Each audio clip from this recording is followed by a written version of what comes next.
ever since I was very young, there's an experiment I've wanted to do that I can see very clearly is never going to happen. And it's an interesting experiment, especially for me, because in many ways it goes against everything I believe in, but I've still wanted to do it. And it has to do with my insomnia. I've long had just industrial strength insomnia, often not getting to sleep till 4, 5, 6. And my sort of insomnia is not the sort where you go to sleep and then you wake up and you can't get back to sleep. Mine is that I can't get to sleep. Once I'm asleep the first time, then I'm good and I can get woken up and I can go back to sleep. It all works out fine.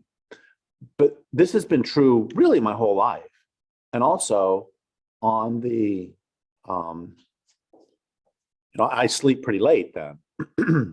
And the thing I've always wanted to do, ever since I read about it when I was a kid, I read about somebody who went into a cave and had artificial lights in the cave that they could use so they could read or whatever, and they had food, and they then tested their sleep times, when they would go to sleep. They didn't have any clocks, and because they were in a cave, they had no way to tell what time it was.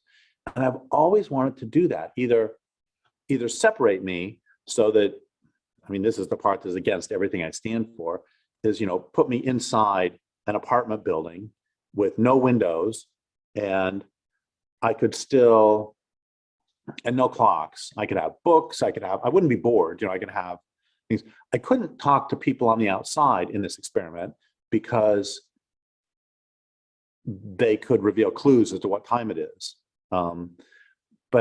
And then just to see without the schedule of day and night, and without this having to sometimes, the reason I've never done this, my life has been set up so that I can work my own schedule. The problem is that if it ended up that it didn't fit 24 hours, then I still have doctor's appointments. I still have, appointments where I have to be doing something at 1 o'clock on a certain day.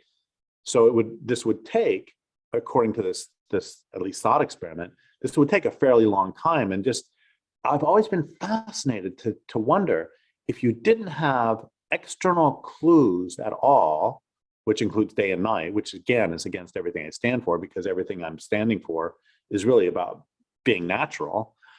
But if you didn't have those natural clues of day and night, you didn't have any indication of what time it is, what would your sleep patterns be? Would they be, you stay awake for 22 hours and sleep for 14? Would they be that you would stay awake for 4 hours and sleep for 1? I've just been, because my own sleep cycles have been so disturbed. And I think this, when I started this to think about doing this one, I didn't think it had any political implications, but I think it actually does. And a couple of political implications. One of them is, I've noticed that when I go on camping trips, that my insomnia, the first couple nights are pretty tough because I just can't get to sleep. But by the 4th or 5th nights, I'm usually falling asleep a couple hours after dark and waking up around dawn. And also, I did have this experiment I could do a little bit, that when I lived in Spokane, there was a huge ice storm that took out electricity for a 3 weeks. And I still had a schedule in that the electricity was not off where I was teaching. And so I had to drive down to teach every 4 days a week. But the rest of the time, what I found was that that I was, for the only time in my adult life, completely rested. It's, it's Spokane, which is quite a ways north. So the sun was going down about 4. I'd fall asleep about 5:30. I had a clock, and I would wake up at 1 or 2 and look at the clock and think, I have another 6 hours before daylight, and then just go back to sleep. And after about a week of this, I felt, there was a sense in which I felt like a kid with a lot of energy. It's the only time, and the reason this is a little bit political is I had a friend back 30 years ago who used to insist that he thought the single most destructive human invention was the light bulb.